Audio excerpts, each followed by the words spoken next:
That was perfect. Do it again. Let's listen to this section one more time. Actually, let's copy and paste this section on over. Let's get started. You hope they have some. Yeah, I would agree. And they hope you have some as well. True. As a producer, I've regularly had to give people a crash course in microphone technique. You know, I've had to do that. You know, obviously, the more professional a singer is, and the bigger voice the professional singer has, the more mic technique they actually use because they actually have to. Yeah. You know, big voiced lead singers will do that, you know, backing off when they shout thing and all that kind of stuff. So, or even the sideways approach, because if you listen to a mic and you do that, that's 10 dB dim just by turning your head, not even going back. Would you explain that to? When you have a source perpendicular, then you have maximum amount of sound pressure level. If you turn your head to the side, the maximum sound pressure level is going that way. And because this is a cardioid, it's not picking up that direction with as much volume. So you can automatically, when you sing a loud note, you can go here. Yeah. And avoid the problem of overloading the mic amp, the mic and everything else. Okay. Your headroom, you know. I found, like with some rappers as well, if they're very plosive in their delivery, that I'll just record. I'll put the mic off axis for the whole recording. Mm-hmm. Absolutely, makes it easier.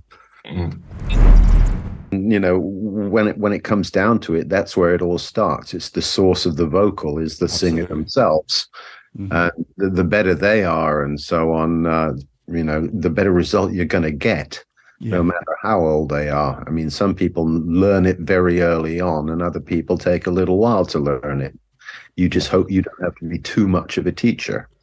Yeah. I had an amazing experience like that. It kind of schooled me with India Davenport. Wow. And it was Dream Come True. Brand New Heavies. Yeah. And we were in Nomis, I think. Nomis. Yeah, just a bit of a cold kind of vibe, but I like it there. I like that. Was the word that sprung immediately to my mind. Bit of a cold, but I like it. Yeah. Yeah. Mm-hmm. And it was, we were in there just to do the vocal. They'd hired the place just to do the vocal. We had the backing track. Yeah. And so I had loads of time in the morning because there was some kind of argument going on, and she wasn't in the studio. There was like lots of arguing on the phone. So I had all the time in the world to get a decent mix, to make sure everything in the vocal booth was set up and ready. Because I knew it was going to be quick. I just set up, I think it was an 1176, just gently.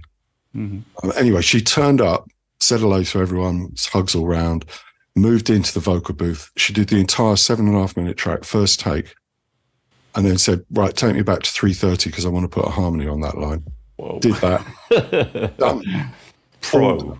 Absolutely stunning.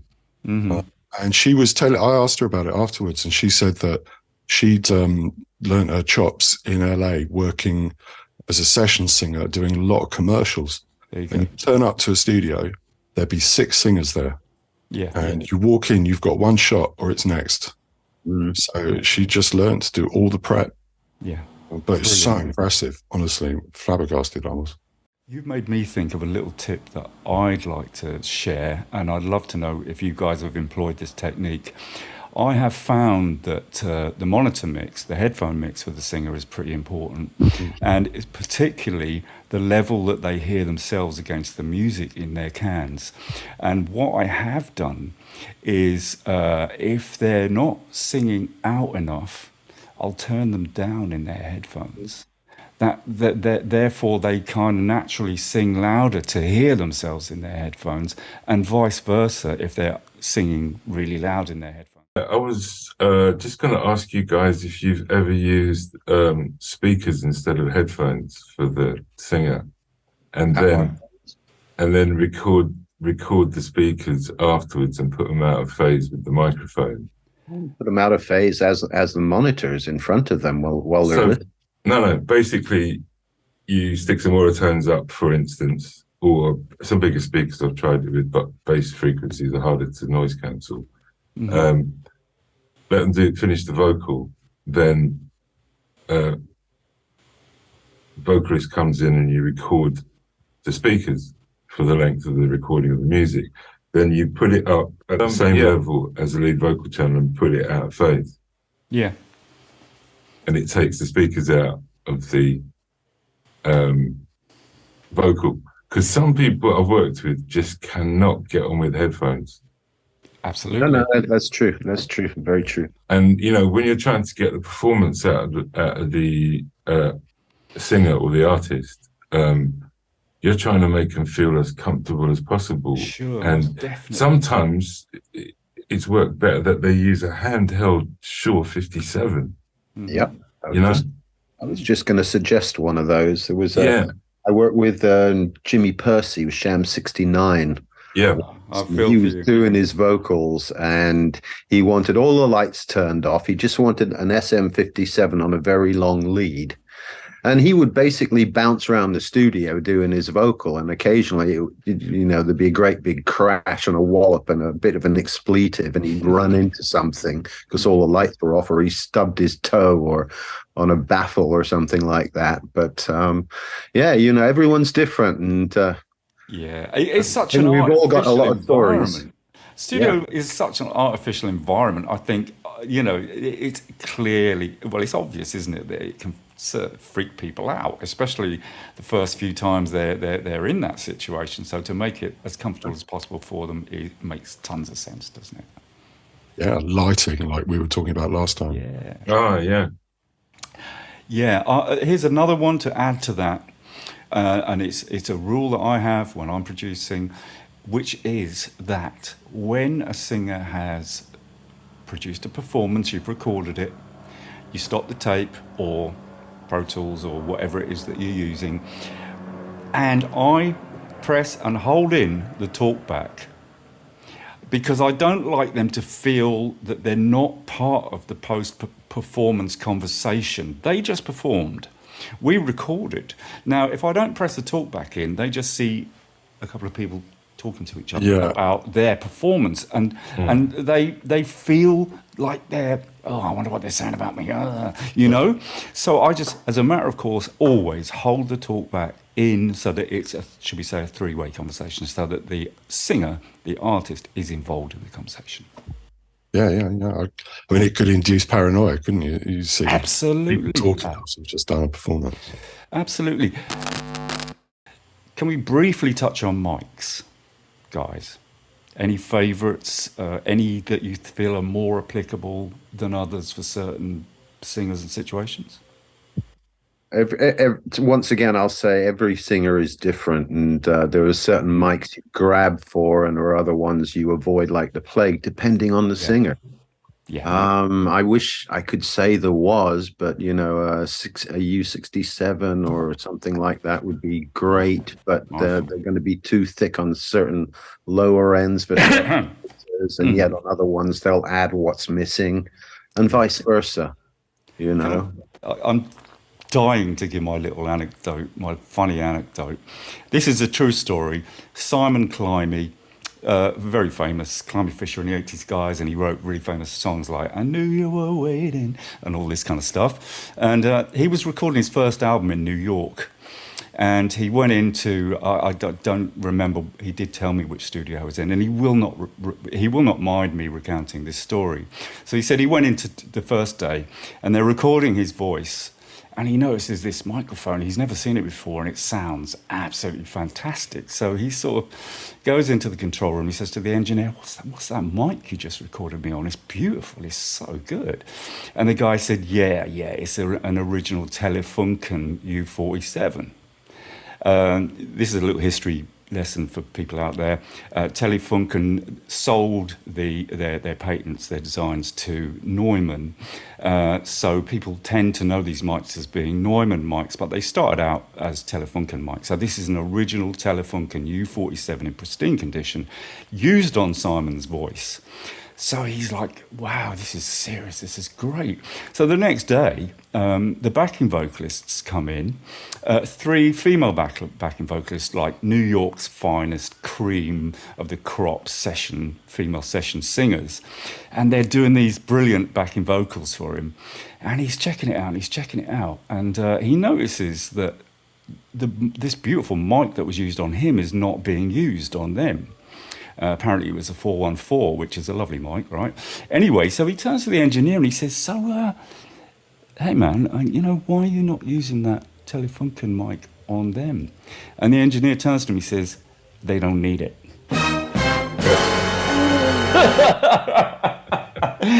Obviously, the funny thing being there, the U47 is going to be a big, fat, warm, and these are, we've got to be really careful how we word this, haven't we? They had richer voices than him, bless him. There you go. Sorry, guys, mics. Yeah. For me, I agree with Tim. It's very difficult to pick a microphone, but having said that, I would, if I had a 67 in my studio, I wouldn't get disappointed all the time. Some of the other mics are not as versatile, and of course depends what you're trying to record. But I find that was a very interesting observation about the backing vocalists having this size, so he didn't use a microphone that was big. I mean, that's what you're always trying to do in audio. You're trying to think of, what am I listening to? What would I like a destination to be? And what is the best microphone for that journey? So I could use a 67 on a pop track quite easily, or I could use a 67 on an R&B vocalist or a gospel vocalist. I could use it on a rapper. Ooh, not really. When you listen to Method Man, that's a 67. It's big sound. That was his microphone. And it depends on his tone, obviously. He had that low tone. So the 67 didn't boom, but it just rounded it and it poked it forward, So there's no horses for courses, And what does the rapper sound like in the studio? I always listen to what he sounds like in the studio and try to it's what does anyone sound like in the studio, basically. Right. Are we really saying the bigger the mic, the bigger the sound kind of thing? How do we decide which mic for which singer?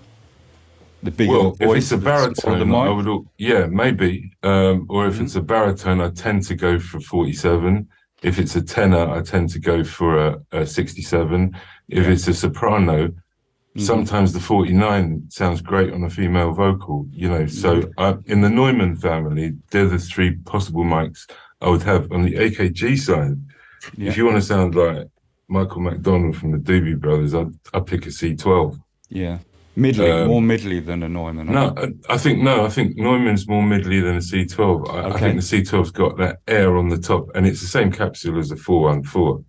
So I had a 414 EB the 70s, and that was a beautiful mic for recording. And indeed, the early 414s were valve, So mine wasn't valve, but it was a beautiful mic. So capsules. I think that Neumann capsules got more in the middle, pronounced middle, and I think the C12's got a flat sound. So if you want a lot of air on that vocal to sit on the kind of music that it's going to be on, that's what you probably go for. But what I tend to do these days is I've got the Ocean Way microphone collection. So I just stick a 67 or a 47 or a Sony. Sony's a very popular mic these days. It's not mine. Sony has always been a secret top vocal mic, hasn't it?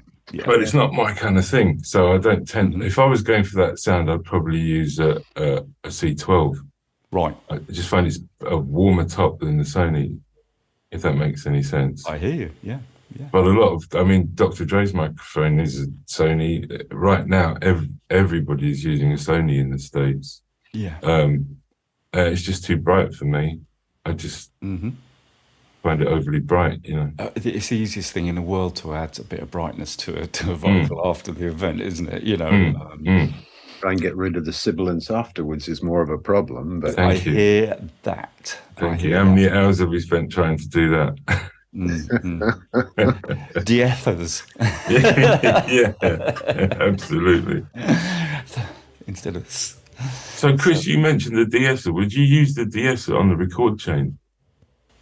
Only if it was absolutely necessary for some reason, if I was really struggling, but no. I prefer, in general, I prefer to get a rawer recording. Yeah. Truer to what actually was going on. Yeah. So, because, every time you process something, you're basically degrading it, aren't you? You're removing, you can't add to what's already there. You can only take away or change or,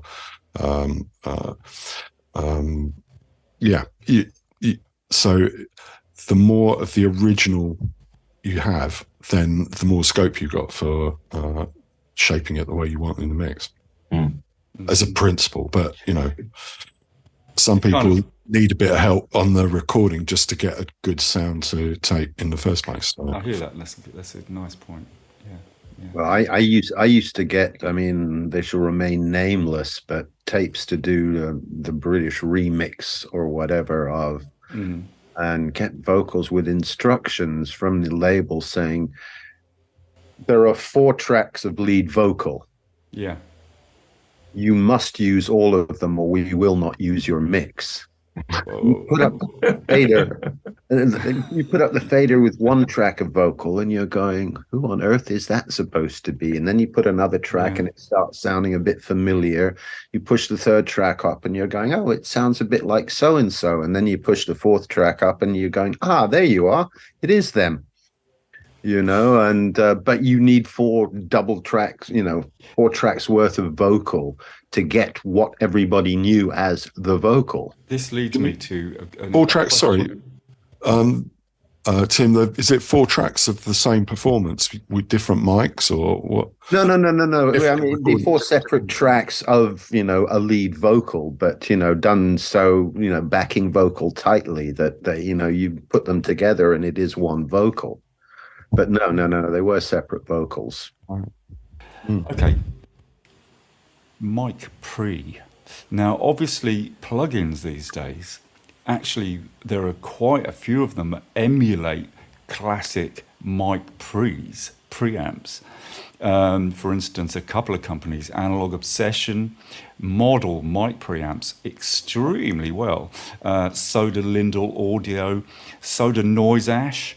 There are some great... So what are your feelings, guys, on a mic preamp? Because technically speaking, all it really is a gain pot, isn't it? So that, to turn the input up or down. But of course, with transformers and such, it will actually add a subtle characteristic to the sound. Do you guys have particular mic preamps, please? Well, using the UAD Apollo, they have like a hardware modeling feature. So before the AD conversion, you can change the characteristics of the built-in mic pre's. Cool. Very cool. Which, it's, going back to auditioning sounds, you can quickly just swing through the various options available. Yeah. Pick the nicest one. I quite like that, the principle of it actually being an analog mic pre with a certain characteristic before it's converted to digital. I hear that. I mean, that is the subject of a forthcoming show, all about every kind of saturation, baby. So that's kind of what we're talking about here, is it? That the mic pre, certainly the models of it will add a bit of analog saturation kind of business to a digital signal. Yeah, maybe a bit of a EQ, subtle curve as well. A subtle EQ, a kind of business, yeah. Let's move on, I reckon, to a very, very important thing here, which of course is the EQs that we all use. Okay, favorite EQ tracking. I'm not too big on using EQ on tracking. If I had to, I would. obviously you're listening to the piece of music and you're listening to the sound you got on your lead vocal, and you're thinking to yourself, hold on a sec, this is a million miles away from what I want to get to. So at that point, I might change the mic amp, I might change the mic, I might change that kind of stuff before I even think about EQing. I would almost always record the vocal with a high pass filter, probably around 80 to 90 hertz with gentle curve. But then lose some rumble, some subsonic sort of rumbly business, yeah? Yeah, lose that, because my kind of go-to stuff, and you said the same thing last week, is to get rid of the frequencies on the instrument that aren't part of the instrument. Absolutely. Absolutely. And then it seems to be much easier to sit in your mix, without extraneous kind of thumps and bumps and absolutely. And then, of course, when you start compressing, all that thumps and bumps comes up like 20 dB. Yeah. So, I think I would first of all stick the high pass in. If it needed a frequency in the middle for a vocal that I really know is going to work with the vocalist, I go click and it goes, that's it. I'll record it. If I click and it's not really doing it for me, or I'm not sure, I probably leave it. The top end, I think that's the bit you can explore. If your vocalist isn't sibilant and the microphone's not sibilant, and you screw in a load of 15K, I think that could be very valuable to do it on the analog end rather than inside the box.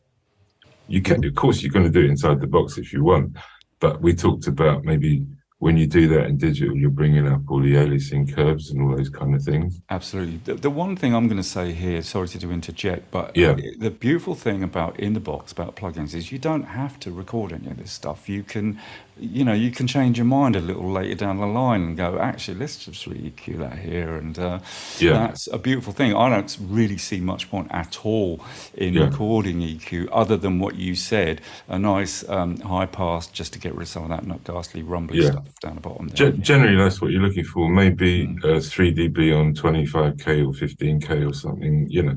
Those things are quite invisible. And Air. The air factor. And obviously, there's devices like the Air EQ. I don't know if any of you guys use that. I've tried it, yeah. It's quite special on the top Very good end. company. Great company. Please send us your plugins. Yes, please. Gratefully accepted. Great for doing that really high frequency stuff, and even the higher mids are really good in that unit, and top in general. So I think tone boosters. Tone boosters. I don't know. EQ? Anyway, we'll edit that. I'm not sure. Tone Lux is the API thing, isn't it? And that's just a horrible tilt EQ. I'm not tilt EQ. You're not a fan of tilt? Not really. No. It's good for problems, but I can't think of why you'd use it unless you had a problem. Exactly. Yeah. Can't. I'm not sure if it's the top or the bottom. This is right. Let's just seesaw it a bit. Yeah, confuse myself. Yeah. What? Any favourite EQ equalizers though, Marcellus? Okay, EQs. I think I would generally go for 1081. Neve. A Neve 1081 as opposed to 1073. I love the 1073 as well. Excuse me, kick the mic. I love the 1081 and the 1073. Just more control on the 1081, more bands. I can feel like you can feel the gut frequencies more on the 1081, and I really like those frequencies for vocals.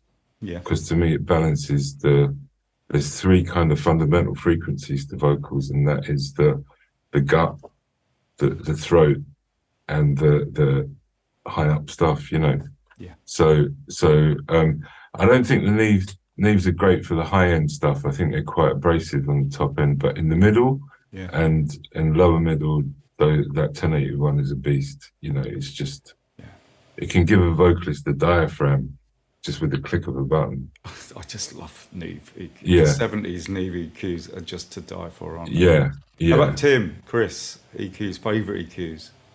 to use on vocals? No, I mean, I haven't used Neves enough, which sounds crazy, but I was always SSL. Trident and SSL and things like that. SSL, the G series, the first one that came out was okay. The E Loads series, of people criticize that though because they were yeah, used to the E but series. I don't know. But I mean, if you come off the E series, it's weird because I like if I'm mixing and so on an SSL, then I'll use a combination of E and G series EQs kind of thing, depending as to what's available and what I want to EQ, because certain things sound better with an EQ and other things sound better in a G or a G plus. I hear that. Kind of I thing. saw that in America, Tim. We were cutting something at Battery, and we walked into the room that Bob Powers used for Tribe Called Quest, and half of the console was G and half the console was E. Fabulous. Yeah. You know, But later on, you could just swap them with a switch. So, I mean, on the G pluses, at least at any rate, you could swap between the E and the G at your will. Chris, EQ for vocals. Yeah, I was just trying to think, what is my... I don't think I have a go-to favorite EQ for vocals. I mean, like I was saying before, I definitely prefer not to use any EQ when I'm recording unless it's really necessary. But I'd add to that I might well set up EQ on the channel that's going back to the singer's headphones. So they're hearing like, oh yeah, it sounds good, yeah, and then it makes them feel good. And if that sounds good, I'll record that as well. so the question was, what compressor pool to you? To me, Yeah. to me, it's a 176. Generally, a 176, and I'm going to shout them out again. Analog Obsession do a beautiful model of the 176, which is called OSS. Okay. And it just has all of that. I mean, you last week, Marcellus, were talking about the way that an LA2A works on a vocal. Right. And for me, I'm looking for the same kind of stuff as you. I want it to be warm and kind of big, but not huge like a Fairchild big. Well, the 176 was that man, wasn't it? Because was that man. It wasn't a FET compressor; it was a very MU compressor. That's right. But built to the spec of 1176, so it was smaller than the LA2, the transformers, I think. Yeah, and the sound. It was only 2 unit. Yeah, well, it's an LA2A, of course, but yeah. And I keep yoing up UAD, but they've got a fantastic 176 and the 175. Have they really? Yeah, and a 175 as well, exclusively to UAD. Oh my goodness! And they're dynamite, both of them. Wow. Yeah. I'm missing out. I really didn't know. I thought I'd found the only 176. No, and they've got the precursor, the 175, which 175 is darker sound. Yeah, I've never used a 175. Not either. Neither have I. I've never seen one actually, to be honest. I've never seen one either. I was quite shocked when I came across a 176. Me too. Yeah. Yeah, but I have found that gives me everything I'm looking for. Even if say the vocal was recorded on a not very good mic, a compressor like that or an LA2A, you know, or such, can really make it sound like it was recorded on a nicer mic, for instance. You know, yeah, thickens it, warms it, all that. Kind of stuff. I think the different models, like you mentioned, the Audio E's, 1176. I guarantee you it will sound different to the UAD one. Oh God, yeah. And I still go to Waves for some of the plugins because it sounds a bit darker or a bit brighter in Waves. You know, the classic EQ, like we didn't mention. If it wasn't a Neve I'd have on the EQ, I'd have an API 550. Yep. Which is a completely different sounding EQ, you know. Yeah. But the Waves 550 sounds different to the UAD 550 and all the other 550s you see emulated.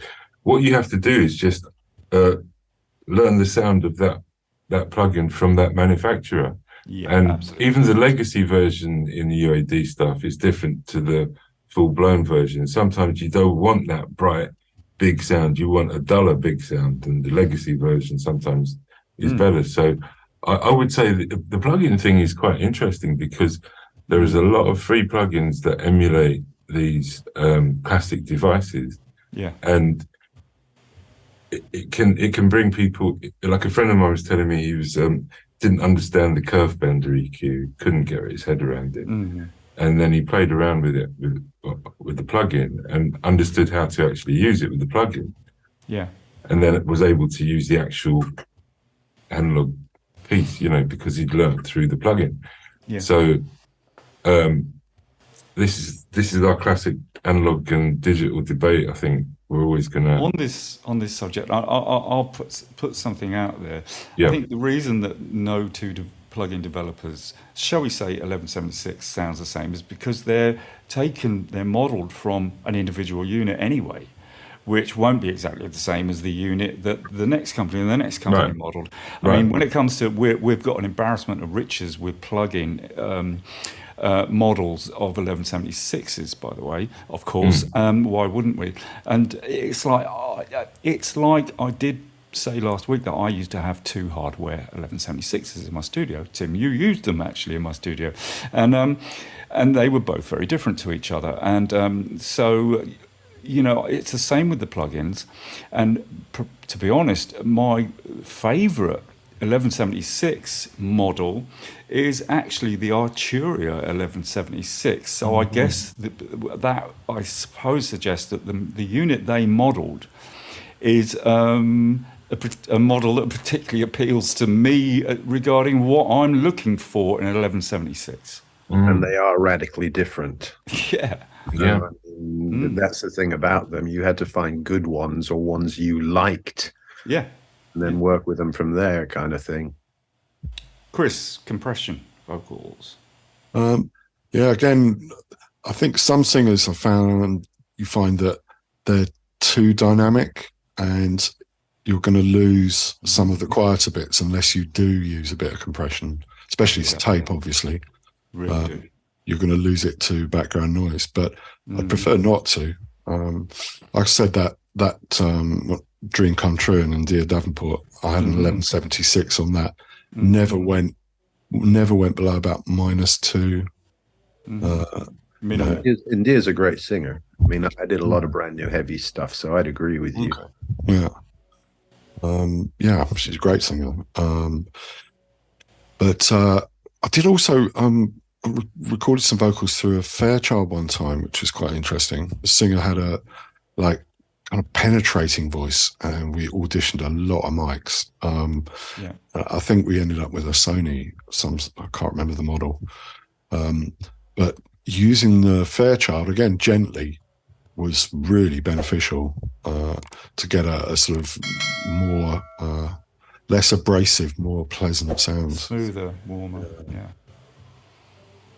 these kind of words that we all tend to use in the world of professional audio. It's down to really vague terms like warm. Yeah, sorry, I would just say that, I love Fairchilds, but not in recording, because it is a very specific sound you get out of them. Most of the time it's really nice, but it's easy to occasionally put one of the settings incorrectly and, not have the attack speed or whatever, particularly the way you'd like it, and you don't want to record with that. So, well, that's the danger, isn't it? If you once you record a compressor, you're stuck with if you've dialed in. So so I'd say be very careful if you're doing that sort of thing, because you are going down a road you can't always get back from. So definitely agree with that.